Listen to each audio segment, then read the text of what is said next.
Football Messi এবং Argentina football দল আগামী বছর ভারত সফরে আসছে। 14 বছর পর আর্জেন্টাইন ফুটবল দলকে দেখা যাবে ভারতীয় উপমহাদেশে। ভারতের দক্ষিণ রাজ্য কেরালা সরকারের পক্ষ থেকে সফরের বিষয়টি নিশ্চিত করা হয়েছে। বুধবার কেরালার ক্রীড়ামন্ত্রী ভি আব্দুল হিমান জানিয়েছেন, বিশ্বকাপজয়ী আর্জেন্টিনা ফুটবল দল আগামী বছর খেলতে আসবে কেরালায়। সেপ্টেম্বর বা অক্টোবরের প্রদর্শনী ম্যাচ হতে পারে।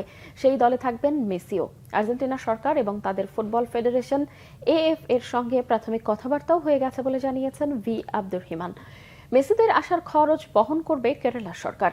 আপাতত কোচিতেই সেই ম্যাচ হবে বলে জানানো হয়েছে, কারণ ওই স্টেডিয়াম 60,000-এর কাছাকাছি দর্শকের ধারণ ক্ষমতা সম্পন্ন। এই ম্যাচ উপলক্ষে ফিফার কর্মকর্তাদেরও কেরালায় আসার সম্ভাবনার কথা জানানো হয়েছে। 2011 সালে ভারতে এসেছিলেন মেসি ও আর্জেন্টিনা ফুটবল দল। সেবার কলকাতার যুব ভারতের ভেনেজুয়েলার বিপক্ষে প্রীতি ম্যাচ খেলে 1-0 গোলে জিতেছিল মেসিরা। কলকাতা সফরের পর মেসিরা এসেছিলেন ঢাকায়ও।